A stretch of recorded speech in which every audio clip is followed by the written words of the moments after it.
G'day, welcome to another cycling commentary video. In this one I'm going to be riding from Epping to the Macquarie Centre, which is essentially a giant shopping centre, and it's a pretty frequently made trip, Epping to the Macquarie Centre, because the Macquarie Centre is the closest big shopping centre. It's got a lot of shops, but it is a trip that is mostly made by car, to my knowledge, although there are always a decent amount of bikes when I show up. I kind of wanted to make this video to show that it's quite a nice trip for the most part on a bike as well. This bridge is pretty new, which I'm quite chuffed about. It's a really good bridge. Goes over, I believe, either Terry's Creek itself or some kind of offshoot of Terry's Creek. But yeah, there's quite a nice route that runs roughly parallel to Epping Road. And one of the great things about riding a bike to the Macquarie Centre is you don't have to worry about traffic. So I had a look on Google Maps, and during peak hour, the trip can take, I believe it was anywhere between 6 and, I'm going to say 14 minutes, but it might have been 12. And it took about 14 minutes to ride there on my bike. So even though it does take a little bit longer on a bike than if you get a clean run all the way to the Macquarie Centre along Epping Road, it's at least consistently kind of 14 minutes. Like bike rides, they're always for the most part a little slow. It depends on the traffic. In the suburbs anyway, they're a little slower for the most part, but they're faster in the city. But they're always consistent unless there are a lot of traffic lights. And that's something that is kind of really great about riding a bike. It's really easy to plan around. And there's also the fact that it's a lot more pleasant. So I get to take the quiet back streets that run parallel to Epping Road. I get to go over random creeks on bridges and kind of enjoy the nature around. I also get to see interesting landmarks. So off to the right there is just a big CSIRO research centre, which is pretty cool. And another reason that I decided to record and share this ride is because I'm making it at a time, where a lot of people would be a bit hesitant to ride a bike. Not a lot of people, but the general sense is people say, oh, maybe you don't want to ride in the rain, maybe you don't want to ride at night. And if you do, make sure to wear ridiculous high-vis clothing like you're a tradie on a construction site or something. But I have a grey jacket on. I have bike lights on, very bright bike lights. That's the most important thing. But I don't even have a rain jacket because it is only drizzling. But, it was actually a really nice, kind of cool, drizzly ride. Like, I don't know if anyone here kind of walks regularly. You might enjoy walking in a bit of a drizzle. There's something quite pleasant about it. It's similar to riding a bike, So this bike lane is obviously terrible. I don't need to... the idea is you just cross those lanes of traffic and go into that random path on the side. That white car also should not have overtaken me then. They did not leave 1 meter. And there was no point overtaking me because there was a red light right ahead, so I was not sure what was going through this person's head. But that bike lane does not communicate the 1 meter passing law very clearly. So a lot of painted bike lanes, they kind of communicate to drivers that they don't need to leave that 1 meter overtaking space, which is legally required, because there is that line of paint there.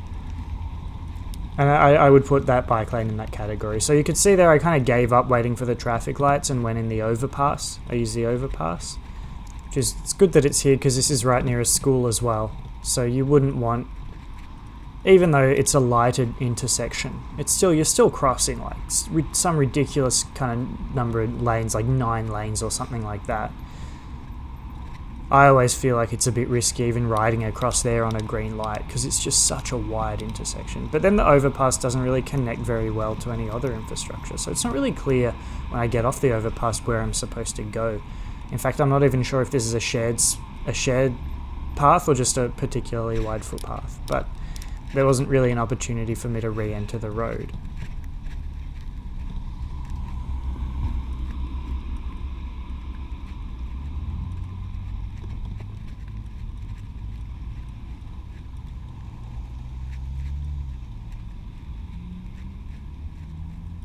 So you can kind of see as I ride along, I'm thinking, well, should I re-enter the road there? I decide against it because there's a car coming. So I continue down the footpath, perhaps illegally. And I decide to re-enter the road there. So this road here is probably the sketchiest part of the whole ride, unfortunately. If it weren't for this road, it would actually be a really chill, really pleasant bike ride the entire way. But there's something about this road that just, it really seems to invite drivers to break the 1 meter minimum passing distance law. And I think a big part of what that is that the parking on the side of the road is usually pretty empty, but not empty enough that you can ride in it without re-entering and leaving the traffic lane, which is quite dangerous. So it seems to give drivers the impression that it's like, why isn't this guy to the left? And the only reason I went in there is because there was a car right on my tail, and I could hear that car accelerating, and there was a sharrow on that left shoulder, which is so weird. Because you should not be riding there, because the bike lane just ends right at the roundabout, right? And then you have to merge in traffic right away. But anyway, then this is also super sketchy. I have not figured out a better way to enter this path from that road. There really should be a better way to enter this path from that road, but I have not found one. But from here on out, it's pretty chill. It's not particularly great infrastructure. Like I had AirPods in. AirPods are very quickly becoming the bane of my existence because of because of the sheer amount of shared paths you get out in the burbs. Not so many purely separated, like fully separated cycleways. There's just a lot of shared paths. But yeah, it's substandard infrastructure, but at least it is safe infrastructure for the most part from here on out. So one of the reasons actually I decided to record this particular ride is because every time I do it, I'm like, man, there are a few snap, send, solve opportunities along this path, but I can never be bothered stopping. So here's one. There's a bit of I think it's been filled in a little bit, but it's not very helpful, but the kind of one slab of concrete is significantly raised above the other. So there's another hole here. And there may even be another one coming up as well, if we're really lucky. So there's that's a bit sketchy, that one there as well. Still much better than riding on the road with a bunch of questionable decision makers in multi-ton vehicles, but it could be better. Things could always be better, I guess. So this is the best part of the ride, going through Macquarie Uni, because these roads are quite well calmed. There's a 20 km/h speed limit, and everyone who drives here, they do tend to appreciate that this is, you got to drive slowly, you got to give way to people, because it's like a university campus, right? So there's that kind of change in mindset from drivers, whereas that road from before, where everyone was trying to overtake me, obviously 50 km/h is part of that, but there's also the fact that it's just long and straight and very obviously engineered to favour cars. There weren't pedestrian crossings or anything like that that might indicate that it wasn't essentially, purely for car traffic.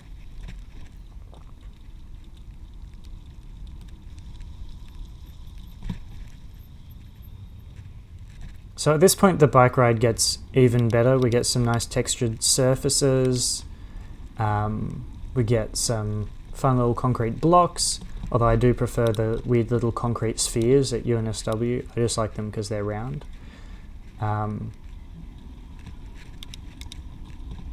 And very soon we're about to go off the road entirely. Once again, maybe illegal, actually. You know, I think this does count as a footpath. But, oh well. I should really stop pointing out whenever I do something illegal in my videos. One day I might just open the mailbox to find a few $100s worth of fines there, but that's alright. You know, this could all be CGI as far as anyone's concerned anyway. I did recently do some spectacular special effects for my recent video involving a car collision, so who knows, I could be very well capable of editing myself riding along a footpath.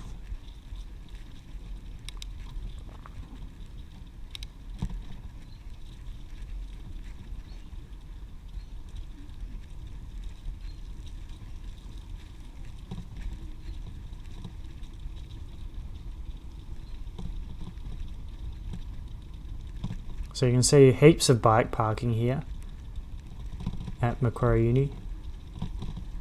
And I really love when trees get wrapped in fairy lights. I think it's a really cool look. Macquarie Uni it does remind me, the campus reminds me a lot of UNSW's campus actually, because they do this at UNSW as well, I think, the fairy lights and the trees. We've got some nice textured cobble surfaces for the road crossing, which if there was a car going perpendicular to where I just crossed, like perpendicular to me where I just crossed, it would be very obvious to the driver to slow down because of those textured surfaces.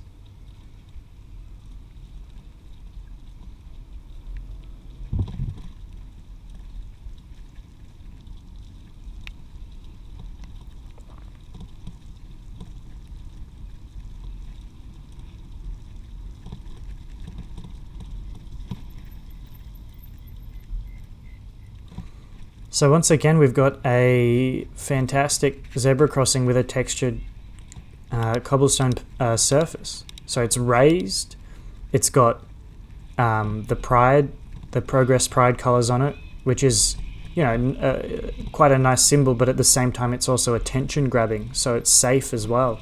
And then it's all cobble. So that's probably that's probably the zebra crossing I just rode over them. This one's pretty good, not as good as that one, but that zebra crossing back there is probably like the best case scenario for how to make a zebra crossing, right?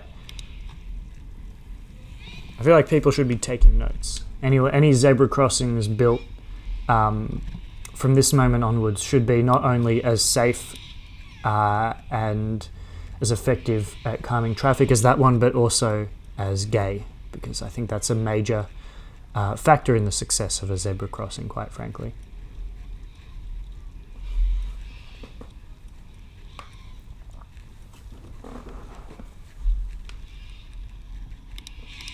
Another great thing about riding a bike as opposed to driving a car is that, and you know, some people might not see this as a great thing, I do, but you can hear, you know, the cockatoos shrieking, right?